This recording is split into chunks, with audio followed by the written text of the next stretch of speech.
오늘부터 요단 서편을 분배하는 이야기를 시작합니다. 아마도 여러분들은 이 1절부터 5절의 말씀을 좀 주의 깊게 읽어보셨다면 상식적으로 어긋나는 이야기가 눈에 보일 거고요. 그리고 두 번째로 대단히 비논리적인 모습이 한 2개 정도 보입니다. 가끔 성경은 상식에 어긋나는 이야기도 하고 또 때로는 비논리적인 이야기가 기록되어 있으나 오히려 그런 말씀을 만날 때마다 아주 더 깊은 메시지가 담겨져 있는 것을 저희는 경험합니다. 오늘 본문에서 비상식적인 일, 그것은 1절입니다. 그리고 비논리적인 일, 그것은 2절과 5절입니다. 왜 비상식적이며 비논리적인지, 그리고 더 나아가서 이것이 어떤 풍성한 메시지가 담겨져 있는지 우리가 한번 살펴보도록 하겠습니다. 지난주까지 우리가 나눴던 이야기는 요단 동편의 땅을 나누는 이야기였습니다. 이 요단 동편의 땅을 나눌 때 그 모든 기득권, 주도권을 모세가 들고 있었습니다. 모세가 세 지파에게 요단 동편의 땅들을 나눴다 기록합니다.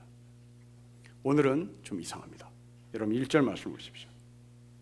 같이 읽겠습니다. 시작. 이것은 여호수아 자손이 가나안 땅에서 받은 기업, 그 제사장 엘야살과 눈의 아들 여호수아와 이스라엘 자손 지파의 족장들이 분배한 것입니다.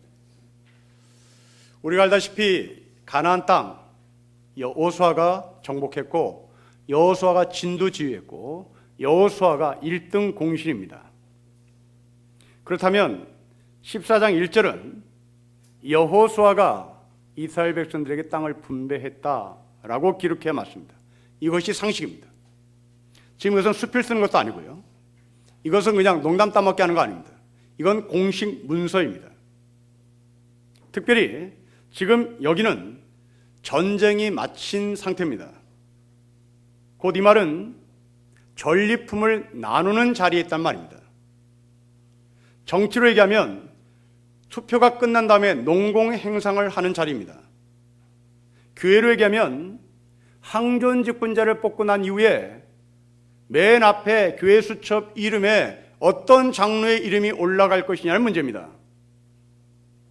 그렇다면 여호수아가 제일 먼저 이름이 기록되어야 합니다. 그러나 웬일인지 엘르아살이라는 제사장 이름이 등록됩니다. 이 사람은 여호수아에서 처음 만나는 이름입니다. 1장부터 14장까지 한 번도 나오지 않았던 사람입니다. 그런데 이 사람이 이 가나안 정복에 그리고 정복 후에 땅을 분배하는 전리품을 나눈 자리에 농공 행상하는 자리에 맨 앞에 이름이 기록됩니다. 이거 왜 그럴까? 이건 대단히 비상식적인 것이죠. 아마도 우리가 항존직을 뽑고 난 이후에 표가 가장 많이 표를 얻은 사람, 그 사람은 분명히 우리 교회에 공헌한 사람이고 다른 사람보다 헌신이 많았고 다른 사람보다 더 훌륭한 일을 많이 했다고 인정했기에 표가 많이 간 것이죠. 그렇다면 그 표가 많이 얻은 바로 그 사람은 교회 수첩 맨 앞에 등록이 돼야 되는 겁니다. 그런데 의도적으로 이 사람의 이름을 뒤로 뺀다면 이건 난리 법석치죠. 이건 자존심의 문제입니다. 공식 문서에는 내 이름이 어디에 위치하고 있느냐가 바로 자기의 정체성을 말해주는 겁니다. 신문지상에 나오는 이름들을 보십시오. 그 이름은 맨 앞에 가장 공헌이 많은 사람의 이름이 나옵니다. 근데 가끔 이름 순서가 가나다 순으로 나오는 수가 있습니다. 그러면 맨 뒤에 오해를 사지 말라고 이것은 가나다 순입니다 라고 못을 박습니다. 그러니까 이 정도로 예나 지금이나 이름 쓰는 것은 그리고 내 이름이 어디 있냐는 대단히 중요합니다. 여호수아가 가나안의 1등 공신입니다. 거듭 말씀드리지만 이 엘야사는 여호수아 1장부터 13장 사이에 한 번도 나와 본 적이 없습니다. 날로 먹고 있습니다. 여기에 우리는 질문합니다. 왜 제사장 이름이 맨 앞에 나오며 여호수아는 이 문제에 대해서 문제 제기를 하지 않을까라는 겁니다. 여러분, 이런 예는 신약성경에도 있습니다. 사도행전 13장에 보면 안디옥교라는 교회가 나옵니다. 여기에 교회 지도자들의 이름이 기록됩니다. 마치 우리 교회 주보에 우리 교회 장로들이 이름이 기록되는 것처럼 사도행전 13장에는 안디옥 교회 지도자들이 누구인지 이름을 기록하는데 제일 먼저 이름이 기록된 이름은 바나바입니다. 그리고 가운데 여러 사람의 이름이 있고 맨 뒤에 사울, 우리가 아는 바울의 이름이 기록됩니다. 곧 이 말은 이 안디옥교회 1등 공신이 바나바였다는 얘기입니다. 이 1등 공신인 바나바가 백수로 살았던 바울을 부릅니다. 그리고 이 백수로 살았던 바울을 안디옥교회에 소위 취직을 시켜줍니다. 이때부터 바울이 날개를 다는데 이렇게 바나바가 안디옥교회 1등 공신이고 그리고 맨 꼴찌로 이 안디옥교회에 참여했던 바울의 이름이 맨 뒤에 나옵니다. 이렇게 지내다가 어느 날 하나님께서 이 지도자들에게 지시를 합니다. 너희 중에 2사람을 뽑아서 선교사로 내보내라. 그래서 이 안디옥교회 교인들이 이 말씀을 신뢰하고 금식하며 기도하는 가운데 2사람을 뽑습니다. 바로 그 사람은 맨 앞에 선두에 있는 바나바, 맨 끝에 있는 사울, 바울을 뽑습니다. 그리고 이들을 축복하며 선교사로 파송합니다. 자, 이 파송받은 이후에 이름이 바뀝니다.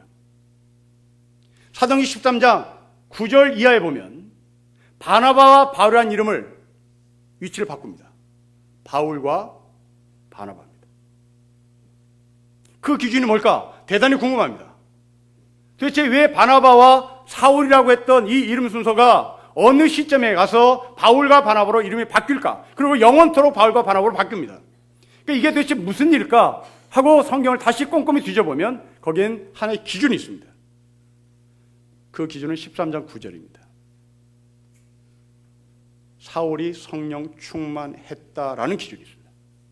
다시 말하면 선교는 선배의 자격으로 하는 게 아니다. 선교는 경험으로 하는 게 아니다. 선교는 연배로 하는 게 아니다. 선교는 나이로 하는 게 아니다. 선교는 영적인 일이다. 비록 바울이 나이가 적고 바나바의 후배고 별 볼 일 없고 백수로 살았고 그리고 바나바가 바울을 취직을 시켜줬으나 하나님은 바울에게 성령 충만을 주시어 그 위치를 바꾼 겁니다. 지금 오늘 이야기가 그 이야기입니다. 여러분, 여호수아가 지금까지 땅을 정복하느라 땀을 흘렸고 그리고 고군분투했고 고생했고 헌신한 것은 분명합니다. 그러나 선교하는 말입니다. 여호수아야, 넌 거기까지. 너는 거기까지만. 이제 너가 밟은 땅, 그 땅은 단순히 땅이 아니라, 단순히 물리적인 땅이 아니라, 단순히 우리가 2발을 딛고 사는 땅이 아니라 이제부터 그 땅은 영적인 땅인 것을 너가 알아야 한다. 그래서 영적인 영역을 감당하는 제사장이 맨 앞에 서게 된 것입니다. 더 이상 여호수아는 이제 이 땅을 물리적인 땅으로 봐서는 안 된다. 더 이상 여호수아는 자기가 전쟁을 통해서 얻어낸 이 땅을 물리적으로 해석하고 물리적으로 거기에 집을 짓고 살아서는 안 된다. 너는 거기까지다. 바나바야, 너가 안디옥교를 세운 데까지다. 그 나머지는 다른 삶이 한다. 자, 여러분, 이 삶을 우리의 삶에 적용해 보십시오. 여러분들은 내일 또 돈을 벌기 위하여 정말 전쟁 같은 사무실에, 직장에 출근할 겁니다. 물론 저는 여러분들이 매일 아침마다 그렇게 전쟁터 같은 직장에, 그리고 삶의 자리에 나가는 것을 그렇게 강하게 피부로 느끼지는 못합니다. 그러나 어렴풋하게나마 저는 매주 목요일마다 여러분이 경험하는 그 전쟁 같은 무서움을 저도 경험하고 있습니다. 저는 매주 목요일마다 학교에 가서 강의를 합니다. 제가 강의하는 과목은 기독교 과목입니다. 이번 수강생이 80명이 들어왔습니다. 80명 중에 캐톨릭과 개신교를 포함해서 기독교 신앙을 가진 손들어 말했더니 10명 남짓했습니다. 나머지는 아무 관심이 없는 애들이 들어옵니다.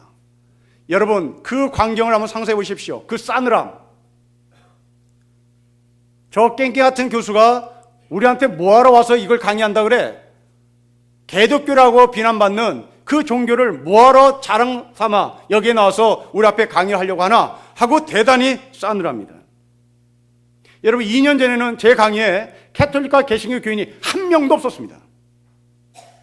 그걸 6개월 동안 끌고 가는 저의 심정은 정말 미치겠습니다. 아주 싸늘합니다. 여러분처럼 목사의 권위를 딱 들고 목사가 설교하니 뭐 개나 소나 무슨 소리 하는지 한번 들어보기나 하자 하고 저를 쳐다보기라도 합니다. 그러나 학생들은 쳐다보지도 않습니다. 아마 여러분들이 직장에 나가는 모습이 그럴지 모르겠습니다. 영업직을 감당하시는 분들 정말 문전박대를 당하고 그리고 고통스럽게 돈을 벌어서 한 달 봉급을 받아 그 돈으로 밥을 먹고 자식들 공부를 시킵니다. 정말 고군분투했습니다. 정말 잘하신 겁니다. 바로 그것이 여호수아입니다. 그런데 하나님께서 오늘 이 아침에 말씀하십니다. 너는 이제 그 여호수아로 끝내라. 여호수아로 끝내고 내가 다시 너에게 요구하는 것이 있다. 바로 그것은 네가 번 돈이 단순히 물리적으로 밥을 먹고 물리적으로 그 돈으로 자녀들 공부시킬 게 아니라 이제 그 돈에 너희가 감당해야 할 영적인 책임이 있다는 것을 기억하라는 메시지가 바로 이 엘리아사라는 이름의 위치입니다. 여러분들이 그 번 돈을 들고 내가 단순히 밥을 먹는 거야. 그렇다면 여러분들은 여전히 여호수아의 삶을 벗어나지 못한 것이죠. 이제 내가 이 번 돈을 들고 자식에게 밥을 먹이는 이 밥은 단순히 육체적인 건강을 위해서 밥을 먹이는 것이 아니라 여기에 정신적인 그리고 더 나아가서 영적인 건강까지도 책임을 진다는 차원에서의 밥입니다.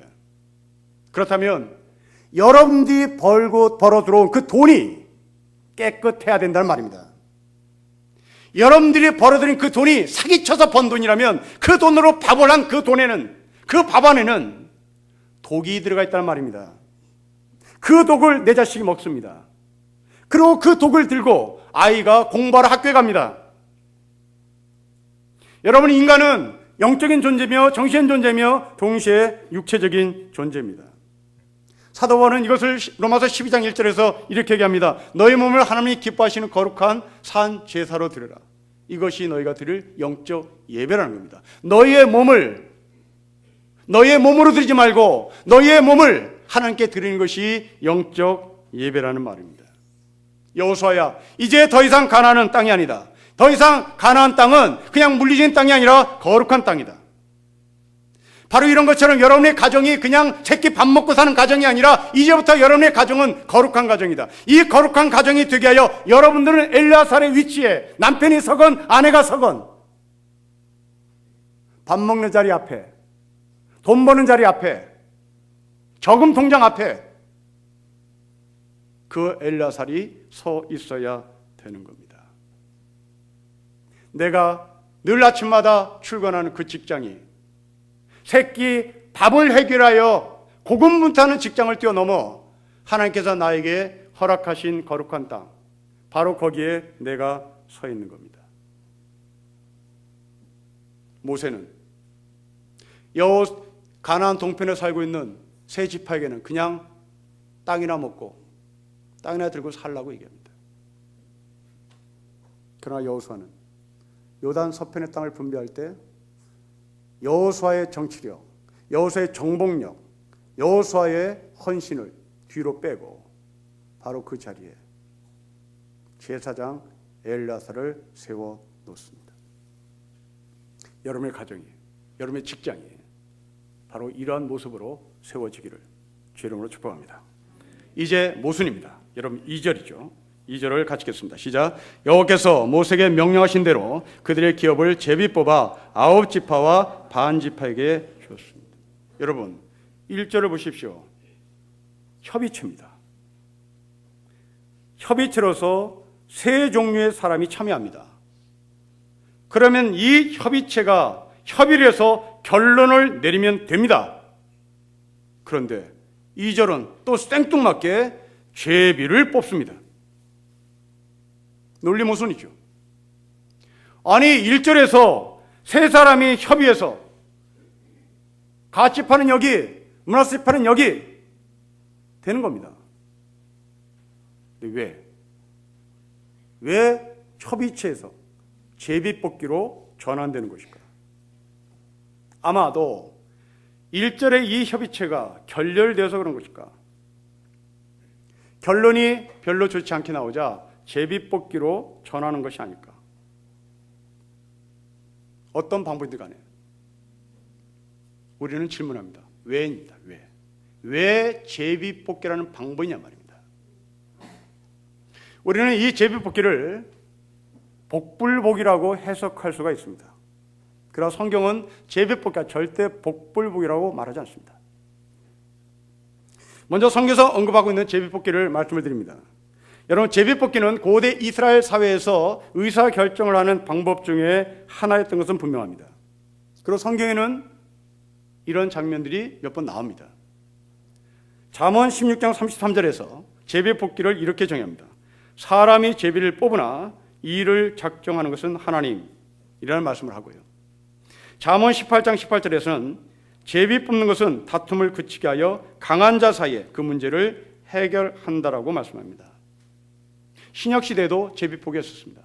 가룟 유다가 자살을 하고 난 이후에 그 자리를 채우기 위하여 유스라는 사람과 마띠아라는 사람을 후보로 올려놓고 제비를 뽑아 마띠아를 사도의 반열에 집어넣습니다. 그러나 그 뒤로부터 기독교 역사에는 제비를 뽑는 일이 없습니다. 예수님의 공생의 기간도 없었고, 그리고 예수님의 부활 이후에도 없었습니다. 최근에 우리나라 합동측 교단에서 총회장을 뽑을 때 이 제비를 뽑는 방법을 택한 적도 있으나 지금은 다시 없어졌습니다. 그러면 우리는 이 성경에서 말씀하시는 제비 뽑기를 어떻게 봐야 하는가? 라는 질문에 칼빈이 이렇게 대답합니다. 기독교 역사에서 제비 뽑기는 중요한 의미를 가지긴 하나 극히 이례적이고 일시적이고 단회적인 성격을 갖고 있다고 정리합니다. 그리고 대부분의 신학자들은 이 칼빈의 주장에 대동소이 그냥 협력하고 찬성합니다. 그러나 저는 오늘 본문을 보면서 과연 제비 뽑기 방법이 현실에 뒤떨어진 방법일까? 하지 말아야 되는 것일까? 라는 질문에 그렇지 않을 수 있다고 답합니다. 그 이유는 두 가지입니다. 첫째로 제비 뽑기는 어떤 힘센 사람의 입장이 전혀 들어올 수가 없는 좋은 제도입니다. 지금 우리나라는 김영란법을 시행하고 있습니다. 이 법이 만들어진 배경, 바로 영향력 있는 사람들이 청탁을 하기 때문에 문제가 된 것이죠. 그러나 우리나라가 김영란법이 만들어지기 전에 그러한 이권의 개입으로 말미암아 심각한 문제는 있었으나 또 한쪽 측면에서는 굉장히 아름다운 문화 중에 하나가 바로 이 도움의 문화입니다. 상부상조의 문화입니다. 힘없는 사람, 무지랭이들, 배경이 없는 사람, 힘 있는 사람한테 가서 부탁을 하면 그 힘 있는 사람은 안타까운 마음에 힘껏 도와줬던 아름다운 문화가 우리나라에 있습니다. 누군가가 아픕니다. 목사에게 찾아옵니다. 목사님 의사하는 분이 있어요. 즉각 가서 의사에게 전화하면 도와줬지요. 이제 이것도 못할 지경입니다. 이건 그들은 이권이 아닙니다. 그들은 청탁이 아닙니다. 그냥 도움입니다. 나 아프니 나 좀 도와주세요. 이 상부상조의 아름다운 문화가 이제 김영란법에 의해서 굉장히 차가워지고 이 문화조차도 이제 없어질 것 같습니다. 제대로만 사용했다면 이 아름다운 문화는 우리를 풍성하게 했을 텐데 이권과 권력의 개입이 이렇게 되어버렸습니다. 아마도 오늘 이 제비뽑기의 법은 김영란법의 모법이 아닌가 싶기도 합니다. 어떤 누구도 영향력을 끼칠 수가 없음의 의미입니다. 좋은 제도입니다. 두 번째입니다. 여러분, 제비뽑기 제도는 사람을 차별하지 않는다는 평등의 의미가 여기에 담겨 있습니다. 우리가 제비뽑기를 부정하는 이유는 혹시 능력 없는 사람이 뽑힐까봐 걱정인 거죠. 예를 들어서 우리가 대통령을 제비 뽑기로 한다고 했을 때 능력 없는 무지렁이가, 능력 없는 별볼 없는 인간이 대통령 뽑혔을 때 과연 여러분들은 이것을 수용할 것인가, 아니면 반납할 것인가, 아니면 누구도 하는데 나라고 못해? 하고 덤벼들겠습니까? 평등의 입장에서 해석해 보면 해야 합니다. 별볼 없는 사람이 대통령으로 제비 뽑겠다, 해야 합니다. 그 다음에 어떻게 해요? 우리가 도우면 되죠. 우리가 도우면 되는 겁니다. 이게 기독교입니다. 그러나 세상은 제비 뽑기 했어? 능력 없어? 네 알아서 해. 능력 있어? 네가 해.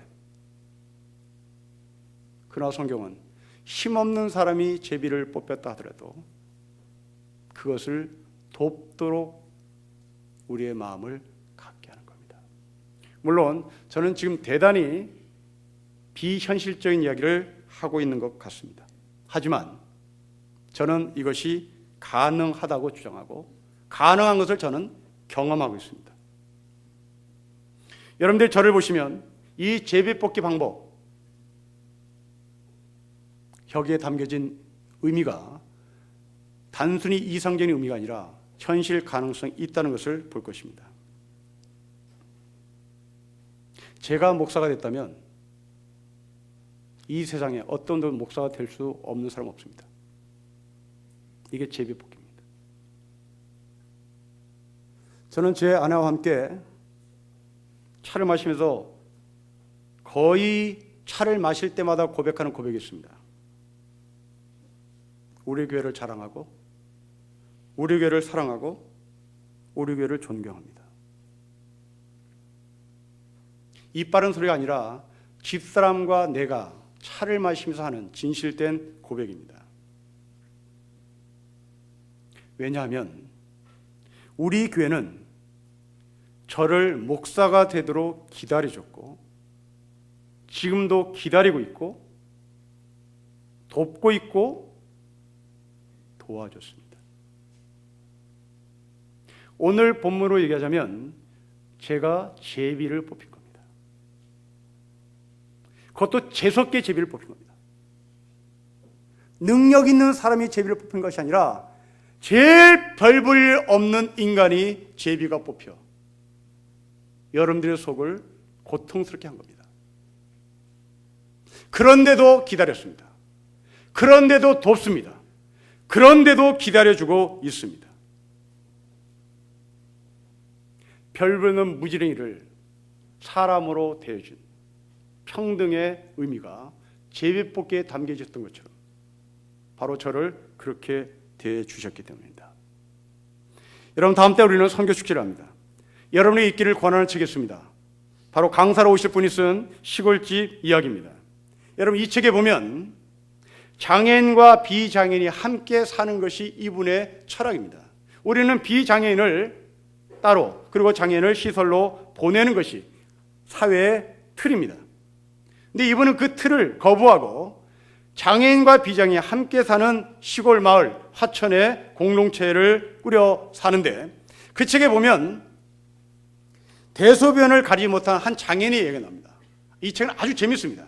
여러분, 이 책을 예배 마치고 나가셔서 사시면 좋을 텐데, 여러 가지 재미있는 그 사진, 아주 컬러풀한 사진을 거기에 집어넣어서 정말 거기에 가고 싶고 거기에 살고 싶은 마음도 갖게 하는 이런 책입니다.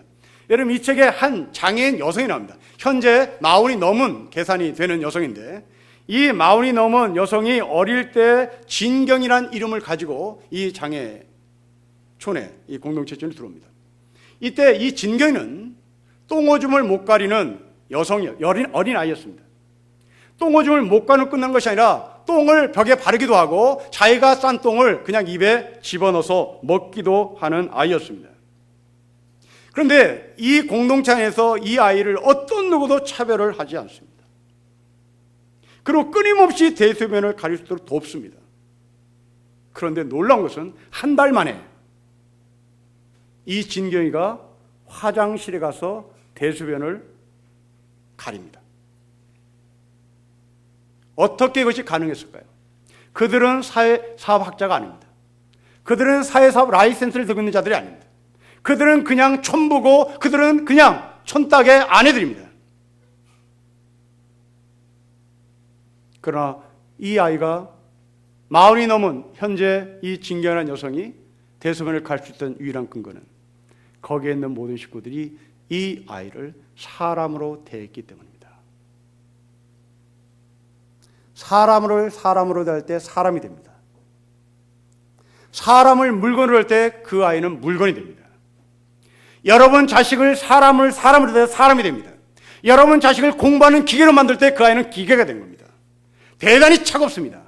대단히 사람 냄새가 안 나는 아이입니다. 얄통머리가 없는 애들이죠. 정이 안 갑니다. 기계이기 때문에 그렇습니다.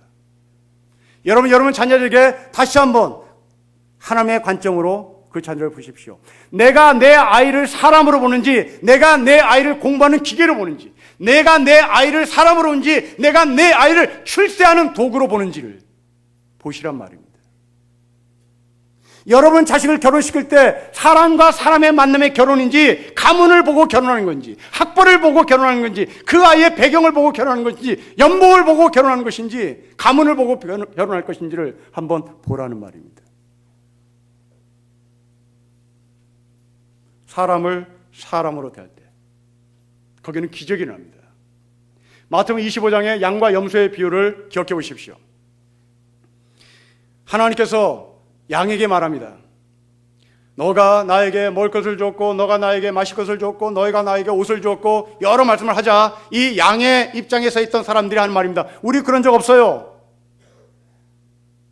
언제 그랬다 그래요? 그러자 예수님이 하신 말씀입니다. 이 중에 소자에게 한 것이 바로 나에게 한 것이다. 소자, 별 볼일 없는, 사람 같지도 않은 장애인, 떨거지들, 거렁뱅이들, 그들을 사람으로 대하자. 결과 그들은 양의 자리에 선 것입니다. 그러자 옆에 염소 같은 사람이 말합니다. 당신이 우리 앞에 그렇게 나타나면 우리는 당연히 하지요. 네, 당신이 우리 앞에 그렇게 나타나면 우리도 당연히 하지요 라고 하는 이 사람이 갖고 있는 철학이 무엇입니까? 줄만한 사람에게만 줄게요. 그렇습니다. 우리는 돈을 꿔줄 때 돈을 빌려 받을 수 있는 사람만 돈 꿔줍니다. 돈 없으면 돈을 꿀 수도 없습니다. 선물 주는 사람, 선물을 받을 수 있는 가능성이기 때문에 선물을 주는 것이죠. 선물을 받을 가능성이 없으면 선물을 주질 않습니다. 이게 염소들입니다. 그러나 양의 반열에 섰던 사람들, 그들은 사람을 사람으로 대합니다. 그게 곧 하나님께 한 것입니다. 바로 제비볶음이란, 이 12지파 가운데 삶의 능력이 다 달랐겠죠. 그럼에도 불구하고 이들은 제비뽑기에 참여시킵니다. 너희는 사람이라는 메시지입니다. 그 사람을 사람으로 인정할 때 바로 그들은 하나님의 형상을 찾는 참된 사람이 되는 것이죠. 세 번째 논리모순입니다. 여러분 5절을 보십시오. 같이 읽겠습니다. 시작. 이스라엘 자손이 여호와께서 모세에게 명령하신 것 같이 행하여 그 땅을 나누었습니다.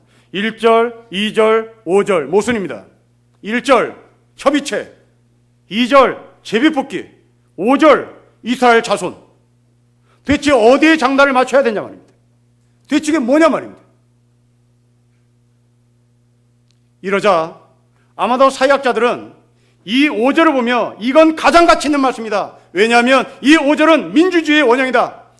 땅을 분배하는데 협의체도 아니다. 땅을 분배하는데 제뽑기도 아니다. 땅을 분배하는데 5절에 이스라엘 백성들이 다 모여 서로 여론을 나누고 그 여론의 근거에서 땅을 나눴으니 사회학자들의 주장은 이게 바로 사회의 마지막 모델이다 라고 외칠 겁니다. 민주주의의 모습을 봅니다. 그것도 직접 참여주의의 민주주의의 모습을 우리에게 보여줍니다. 우리나라도 민주주의입니다. 우리나라는 그러나 직접 참여를 하지 않습니다. 우리는 대의민주주의를 채택했습니다. 대통령에게 권한을 위임합니다. 국회의원들에게 우리의 권한을 위임합니다. 그러나 스위스 같은 나라는 직접 민주주의에 참여하는 법을 갖고 있습니다. 여러분, 민주주의는 인간이 만든 최선의 방법인 것은 분명합니다.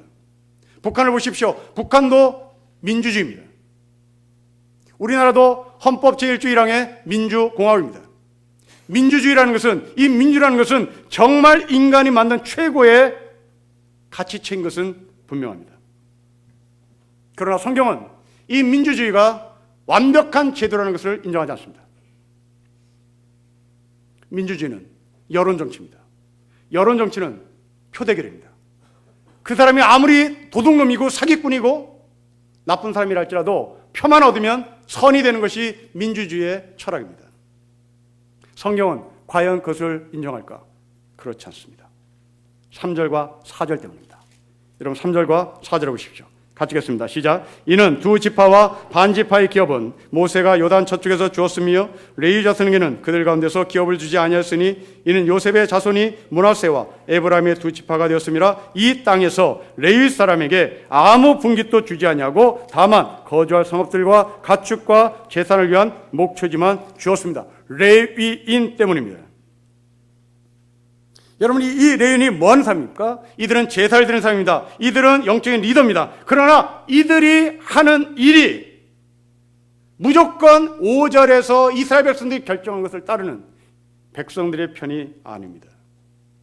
이들은 하나님의 기준에서 백성들이 결정한 결정을 해석해야 할 사람입니다.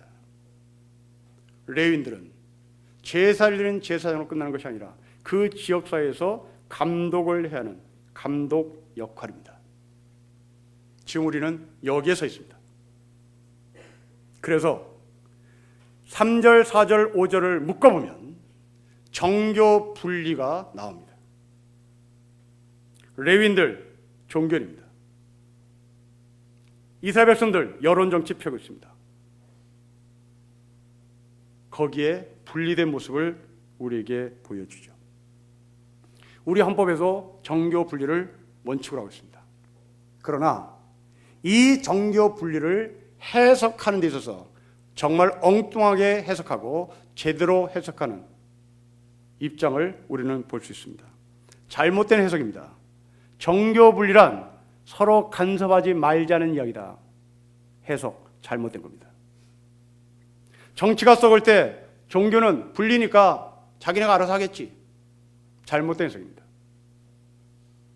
종교가 썩었을 때 정치가 간섭하지 않으면 그것은 잘못된 해석입니다. 구체적으로 예를 들면 80년에 구사단에서 노태우 소장이 사단장 역할을 할 때 북한과 대치하는 GOP 사단입니다. 그 GOP 사단 구사단이 광화문으로 들어왔습니다. 쿠데타가 일어난 겁니다. 그때 교회가 정치와 종교는 분리니까 노태우 사단장이 구사단 자기 병력들을 끌고 광화문을 오든지 말든지 그렇게 정교 분리를 사용했다면 우리는 역사의식이 없는 기독교인입니다. 종교도 마찬가지입니다. 여러분, 사이비 이단 종파들이 기성을 부릴 때 그리고 사회에 악을 끼쳐도 법원은 너희들의 문제니까 너희끼리 해결하라고 공권력을 발동하지 않는 경우가 왕왕 있습니다. 이것은 잘못된 해석이죠. 정교 분리의 제대로 해석이 뭘까? 정치와 종교는 분리하되 관심 없음의 분리가 아니라 긴장 관계 속에서의 분리입니다. 정치는 종교를 끊임없이 긴장시켜야 되고, 그리고 종교는 정치를 끊임없이 긴장 관계 속에 정신을 차리게 만드는 겁니다. 구약시대에 이 역할을 다시 세분화했던 사람이 바로 예언자들입니다. 대표적인 사람이 나단입니다. 다윗이 죄를 졌습니다. 완전 범죄입니다. 이제 싹쓸이했습니다. 어떤 누구도 자신의 범죄에 대해서 이의제기를 할 수 없는 완벽하게 다 끝냈습니다. 그때 나단이 다윗의 방에 들어가 1:1로 독대합니다. 그로 말합니다. 당신이라고. 그러자 다윗이 통곡하죠. 회개합니다. 우린 여기까지만 알고 있습니다. 그러나 그 다음이 더 중요합니다. 그렇게 다윗을 회개시킨 나단은 원래의 자리로 다시 돌아갑니다. 이게 정치와 종교의 분리의입니다. 나단이 다윗을 폐위시키고 자기가 왕의 자리에 가려고 하는 마음이 없었단 말입니다. 이게 정치와 종교의 끊임없는 긴장, 그 긴장 속에서 정치가 제대로 됐을 때, 제대로 안 됐을 때, 종교가 이것을 먹으려고 하거나 종교가 제대로 안 됐을 때 정치가 장악하려고 하거나 하는 것이 아니라 각각 자기의 임무를 수행한 이후에 원래의 자리로 가는 겁니다. 바로 오늘 3절과 4절에 나오는 이 레위인들이 그 역할을 감당했던 것이죠. 여러분, 중국 고전에 장자라는 책이 있습니다. 그 장자라는 책에 보면 심제라는 아주 어려운 단어가 하나 나오는데, 이 심제라는 뜻은 마음을 굶긴다라는 뜻입니다. 이 단어가 나오는 배경은 안희라고 하는 공자의 제자가 공자를 찾아갑니다. 그리고 공자에게 이런 말을 해요. 선생님, 지금 위나라에서 독재자가 나와 독재를 행함으로 말미암아 백성들이 지금 굉장히 힘들어합니다. 제가 들어가서 문제를 해결하고 오겠습니다. 허락해 주십시오. 그러자 이 공자가 아내에게 하는 말입니다. 아내야, 너 굶어야 한다. 뜬금없는 말을 해요. 너 굶어야 한다. 그래서 아내가 나는 어렸을 때 가난하게 살아 밥을 정말 많이 굶었어요. 그래서 공자가 그 굶음 말고 심제해야 한다. 마음을 굶겨야 한다.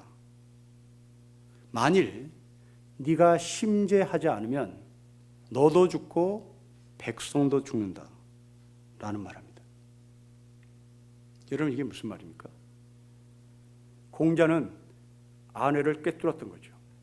네가 지금 독재자를 처단하고 신음하는 백성들을 살리려고 간다고 말을 하나, 네는 독재자를 처단하고 네가 그 자리에 가고 싶은 것이지, 꿰뚫은 거예요. 그래서 부탁합니다. 마음을 굶기세요. 그렇게 하고 돌아올 수 있으면 가세요. 그렇게 하고 너의 본래의 자리에 올 수 있다면 해라. 그러나 너는 못할 것 같다. 너는 그 자리에서 또 다른 권력을 추구하려고, 배부른 짓을 하려고 할 것이라는 겁니다. 바로 우리가 서야 할 위치는 바로 공자가 말한 심제 자리, 오늘 본문에 나오는 레위인의 자리. 이들은 제비뽑기가 제대로 되는지, 이들은 이스라엘 백성들의 여론이 올바로 가고 있는지 하나님의 말씀에 근거해서 평가하고 해석을 하는 것입니다. 우리 모두는 바로 이 자리에 서 있습니다. 사도 베드로가 말한 말씀이기 때문입니다. 왕 같은 제사장, 레위인, 하나님의 백성입니다. 내일도 여러분들이 직장에 나가서 정말 전쟁을 치를 겁니다. 그리고 전리품을 들고 집으로 올 것입니다. 그 전리품이 거룩한 전리품인지 사기쳐서 번 전리품인지 레위의 이치에서 평가하시고, 사기쳐서 번 돈이라면 절대로 자식에게 밥을 먹여서는 안 된다는 사실을 기억하십시오.